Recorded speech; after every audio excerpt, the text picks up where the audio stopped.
बच्चों से भरी बस जो टूर के लिए शिमला के लिए निकली थी। अंधेरी रात थी, बहुत ही तेज़ कोहरा हो रहा था। चलते चलते उनकी बस का एकदम से टायर पंचर हो जाता है और उनका ड्राइवर कहता है कि पंचर हो गया, इसको बनने में टाइम लगेगा। तो पास से एक होटल है, उसके अंदर आप रूम लेकर रह लीजिएगा, कल सुबह निकलते हैं फिर।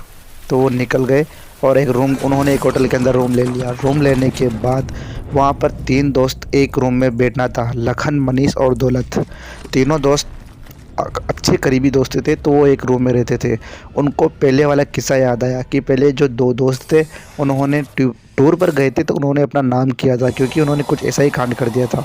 तो उनको जब रूम में दिखाया गया, रूम में भेजा गया, तो उनको अपने रूम की खिड़की से एक अच्छी सी एक नदी दिख रही थी जो कि बहुत गहरी थी। तो वो रात में उन्होंने प्लान बनाया कि यहाँ से अपन रात में निकल जाएंगे, चौकीदार को चकमा देके, और इस झील को जाकर देखेंगे। तो जैसे ही रात की 11 बजे चौकीदार सोया और दौलत, लखन, मनीष तीनों चुपके से उस झील को देखने के लिए चौकीदार को चकमा देकर निकल चुके थे। अब वो अंधेरी रात थी, कोहरा था और बहुत ही घना अंधेरा था। तो उन्होंने जंगल के रास्ते चलते गए, कम से कम भी 1 डेढ़ घंटे के बाद उनको वो झील नहीं दिखी।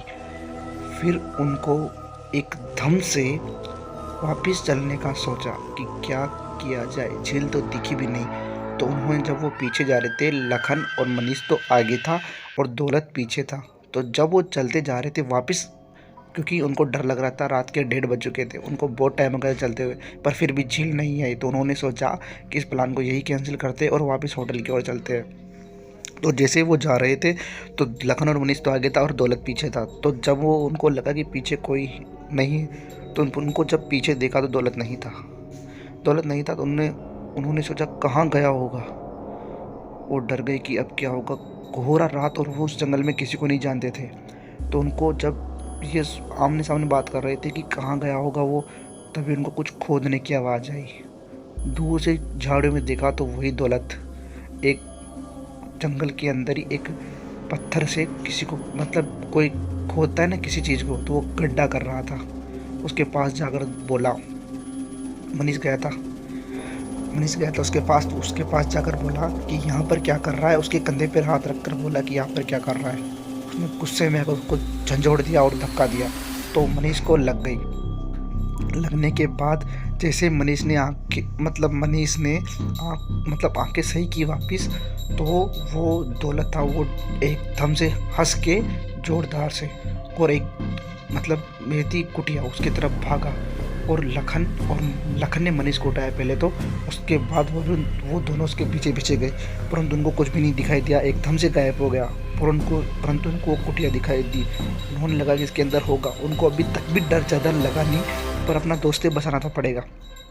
तो जैसे वो अंदर गए, उनको उनका दोस्त दौलत ऊपर लटका हुआ दिखाई दिया और उसके पास एक बूढ़ी महिला, जो महिला थी वो हंसती हुई दिखाई दी और काली आंखों वाली और सफ़ेद कपड़ों में वो दिखाई दी।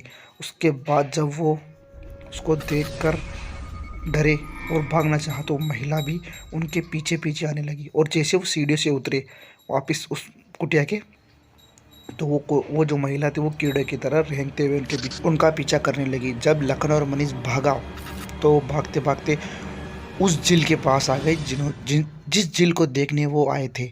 तो उसके अंदर भागते भागते उसके अंदर गिर गए और दोनों तड़प रहे थे। उनको ऐसा लग रहा था कि कोई उनको नीचे खींच रहा है पानी के अंदर, परंतु मनीष कैसे भी करके बाहर निकल गया और दौलत उसको, जो लखन था, उसको नहीं निकलना आया और वो डूबकर उसके अंदर मर गया। ये देखकर दोनों दोस्तों की जान चली गई थी। ये देखकर मनीष भी वहाँ पर बेहोश हो गया। उसके बाद जब मनीष की आंखें खुली तो अपने बिस्तर पर था। उसके बाद बाहर पुलिस थी बहुत सारी और शोर शराबा हो रहा था। जब उसको जाकर देखा तो उसके दोनों दोस्तों की, दौलत की और लखन की डेड बॉडी सामने पड़ी थी। पुलिस ने तो ये सिद्ध कर दिया था कि ये एक मर्डर है, पर वहाँ के लोगों ने कहा कि एक महिला थी यहाँ पे जो कि इस गांव से दूर इस जंगल के अंदर शांति से रहना चाहती थी, परंतु उसको इन गांव वालों ने बड़ी बेरहमी से मार दिया। और तब से ये महिला इस झील के माध्यम से जो भी यहाँ से गुजरता है रात के अंदर, तो ये उन सभी को मार देती है और उनका विनाश कर देती है। तो दोस्तों आपको कहानी कैसी लगी? कहानी अच्छी लगी तो प्यारा सा कमेंट जरूर कर देना। आपके कमेंट से मैं बहुत ही ज़्यादा मोटिवेट हो जाता हूँ। मिलता हूँ आपसे अगली कहानी में, तब तक के लिए बाय बाय दोस्तों।